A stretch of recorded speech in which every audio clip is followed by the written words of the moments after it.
నలుగురు పార్టిసిపెంట్స్, 5 రౌండ్లు, 5 లక్షల క్యాష్. మీ సాయి కుమార్, వివల్.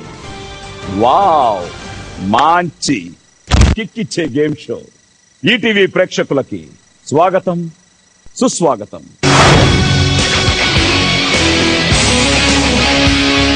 ఫ్రెండ్స్, ఈరోజు ఈ వివల్ వావ్ మంచి కిక్కిచ్చే గేమ్ షోలో పార్టిసిపేట్ చేయడానికి 4 స్టార్ కమెడియన్స్ మన ముందుకు రాబోతున్నారు. So let's welcome Srinivas Reddy, Rajitha, Raghu Babu and Gundu Hanumantharao.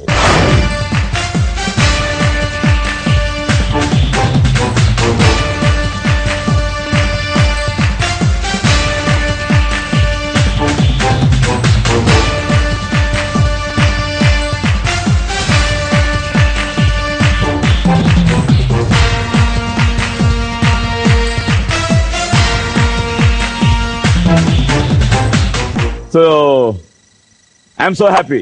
మీరు? నాకు కూడా చాలా హ్యాపీ. నిజం చెప్పు, షో కన్నా మీతో కలిసి గేమ్ ఆడుతున్నాం. ఒక కిక్. మేము వెయిట్ చేస్తోంది సాయి కుమార్ గారు ఎప్పుడు వస్తారని వెయిట్ చేస్తున్నాం. ఎందుకంటే సాయి బ్రదర్ వచ్చినట్టుగా అనిపిస్తుంది నాకు. అబ్బా, ఇక్కడే ఓ నాటేశాడు, ఇక్కడే ఓ నాటేశాడు. అంత కాకపడితే ఇచ్చారు 5 lakhs. టాలెంట్ ఉండాలి అంతే. నిజమైన నేను చెప్పేది నిజం. మీరు రోజు రోజుకి వయసు తగ్గిపోతుంది. రజిత్ గారు చెప్పండి. 5 ఏళ్ల తర్వాత మీ పొజిషన్ ఎలా ఉంటుంది? అంటే ఆర్టిస్ట్ గానే ఉంటాను కానీ ఏజ్ పెరుగుతుంది అని ఇచ్చింది ఆవిడ. కానీ ఆవిడ నేను ఎప్పుడు అమ్మ రాజీనామాని చూస్తూనే ఉన్నాను, అలాగే ఉంది. 5 ఏళ్ల తర్వాత ఏమైనా మారుతుందా? ఇంకా అలాగే ఉంటుంది. ఈ అమ్మాయి రాజీనామా చేయదు.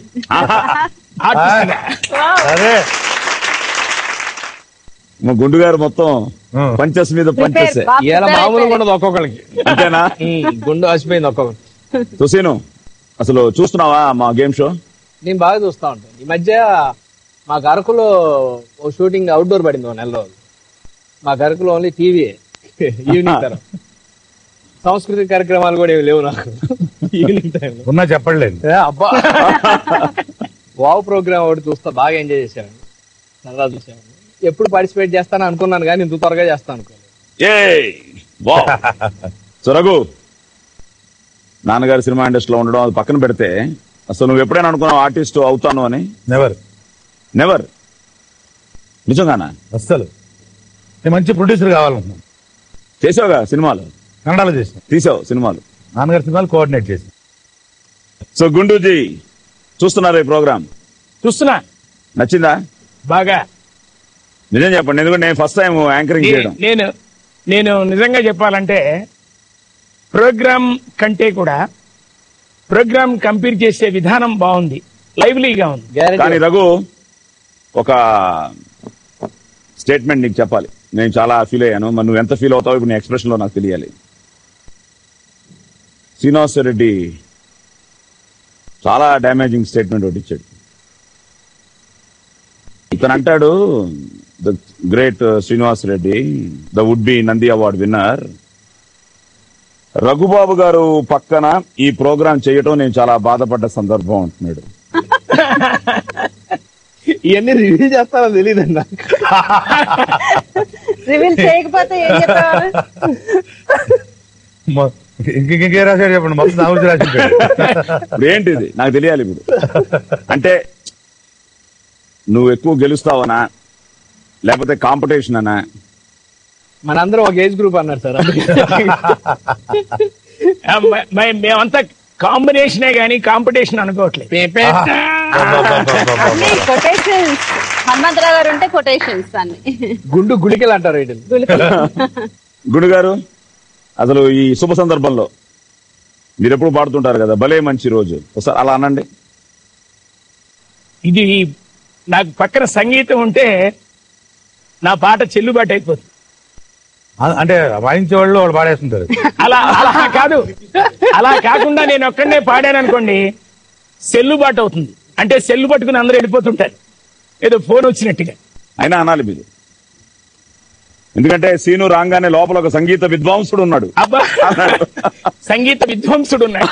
విద్వాంసుడు. నేనన్నాను బాలమురళీకృష్ణ గారి గురువు అన్నాను. అవునండి. ఆయన బాలమురళీకృష్ణ అయితే నేను పాలమురళీకృష్ణని. పాలు తాగుతున్నాండి అనమాట. ఏంటొద్దు ఒక పాట పాడ. భలే మంచి రోజు, పసందైన రోజు, వావ్ ప్రోగ్రామ్ లో అందరూ కలిసిన రోజు. వా, వా, వా, వా. ఏదో రచయిత కూడా ఉంది. ఆ? ఓ రచయిత కూడా ఉంది. రచయిత మన మల్లెమాల గారి లాగా ఆసు కవిత్వం గుండుమాల. అన్ని గుండుమాలాట. Okay, good.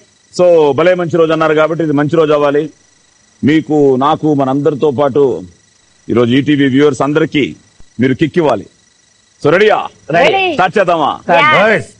సో మామూలుగా ఏ గేమ్ షోలో అయినా గెలిచిన తర్వాత డబ్బులు ఇస్తారు, కానీ మీకు మేము ముందే ఇచ్చేస్తున్నాం. సాయన్న ఒక్క చిన్నది ఏంటంటే, నేను ఇక్కడ ఆడదలుచుకోలేదు. ఏ ఆ అమ్మాయిని ఆడిచ్చి నేను డబ్బులు పంచుతుంది, ఎందుకంటే రిటర్న్ తీసుకెళ్ళడం ఎక్కువ ఉంటది కదా ఈజీగా. ఆ అమ్మాయిని ఇక్కడ పెట్టండి, నేను డబ్బులు. కరెక్టే, కానీ మీరు బాగా ఆడితే తీసుకెళ్తాం. ఓహో, నువ్వు నిజంగానే బాగా ఆన్సర్ చెప్పేసావు అనుకో, నాకు ఎందుకు ఈరోజు అనిపిస్తుంది నువ్వు బాగా ప్రిపేర్ అయ్యి వచ్చినట్టు, నువ్వు బాగా నీ నీ నీ ఏదో నీ కళ్ళలో ఒక తీక్షణత ఉంది, పిలవండి. ఏదో ధ్యేయంతో వచ్చినట్టు 5 లక్షలు గెలవాలి అని. ఇప్పుడు ఈయన ముందే ఇచ్చేస్తాడు డబ్బు. ముందే ఇచ్చేస్తాం 5 లక్షలు 5 లక్షలు 5 లక్షలు 5 లక్షలు. అది తీసుకొని వెళ్ళిపోవచ్చా? అదే బాగుండు. ఆ 5 లక్షల్ని నువ్వు కాపాడుకోవాలి అంటే 5 రౌండ్లు ఆడాలి, 5 రౌండ్ లో నువ్వు గెలవాలి. Oh, okay, okay. నీకు 5 లక్షలు ఇవ్వడానికి ఒక అమ్మాయి రాబోతోంది. So let's invite Reshmi.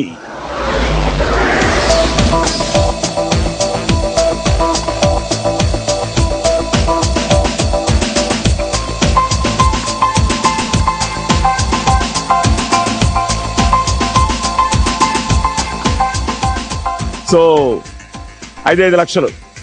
ఇప్పుడు ఈ 5 లక్షలు నీకు వచ్చిన తర్వాత అవి కాపాడుకోవడానికి మనం 5 రౌండ్లు మొదలెడతాం. అందులో ఫస్ట్ రౌండ్ కట్ చేస్తే సినిమా కట్ చెప్తాను, ఆ సినిమాలో నుంచి 5 క్వశ్చన్లు అడుగుతాను. ఇప్పుడు గుడ్డు గారు 5 కరెక్ట్ గా చెప్పేశారనుకో, 50,000 ఆమె అకౌంట్ లో సేఫ్ గా ఉంటుంది. ఇప్పుడు గుడ్డు గారితో మొదలెడతాం. మొదలు పెట్టి సో స్టార్ట్ చేద్దామా? స్టార్ట్ చేద్దాం. రౌండ్ నెంబర్ 1 కట్ చేసి కట్ చేస్తే హీరో దయాదాక్షిణ్యం లేని పిసినారి, డబ్బు కోసం ఎలాంటి అనుబంధాన్నైనా లెక్క చేయని పిసినారి, పైగా వడ్డీ వ్యాపారి, ప్రజల అవసరాన్ని ఆసరాగా చేసుకుని అత్యధిక వడ్డీతో డబ్బుల్ని వసూలు చేసే కఠిన మనస్తత్వం ఉన్నవాడు. కట్ చేస్తే అమ్మా నాన్నలు అన్నలతో కూడా డబ్బు విషయమే నిక్కచ్చిగా ఉండే హీరో ఆ ఊళ్ళో కొత్తగా పెట్టిన బ్యూటీ పార్లర్ ని నడిపే బ్యూటీషియన్ ప్రేమలో పడతాడు. అయితే అదే గ్రామానికి చెందిన చక్కని అమ్మాయి హీరోని గాఢంగా ప్రేమిస్తూ ఉంటుంది. కట్ చేస్తే హీరోకి డబ్బుల కన్నా అనుబంధాలు, ప్రేమ ముఖ్యమని గుర్తించి పరివర్తన చెందుతాడు. ఇది ఏ హిందీ సినిమా? మీరు మామూలు డైరెక్ట్ గా అడగండి సార్. సినిమా పేరు? ఇది రాజేంద్ర ప్రసాద్ సినిమా అని నేను అనుకుంటున్నాను. క్వశ్చన్ నెంబర్ 1, ఈ సినిమా నిర్మాత ఎవరు? సినిమా పేరు తెలియదు. అంటే సినిమా పేరే తెలియనప్పుడు ఈ సినిమాకి నిర్మాత ఎవరంటే ఎట్లా? మీరు క్వశ్చన్ వేయకూడదండి, ఆన్సర్ చెప్పాలి. అందుకే సినిమా పేరు సినిమా నిర్మాత అంటే తెలియదు అన్నారు, కానీ పేరే తెలియనప్పుడు ప్రొడ్యూసర్ క్వశ్చన్ వేయకూడదు. మళ్ళీ క్వశ్చన్ ఎయిట్లా నేను సినిమా పేరు చెప్పేస్తే చెప్పండి మరి. అది మిమ్మల్ని చెప్పమంటారు. సినిమా పేరు నేను కొన్ని సినిమాలు ఈ మధ్య చూడలా. గెస్ట్ చేయండి అన్నారు కదా, గెస్ట్ చేయండి. మళ్ళీ కథ చెప్పాలా? కథ అర్థమైపోయింది.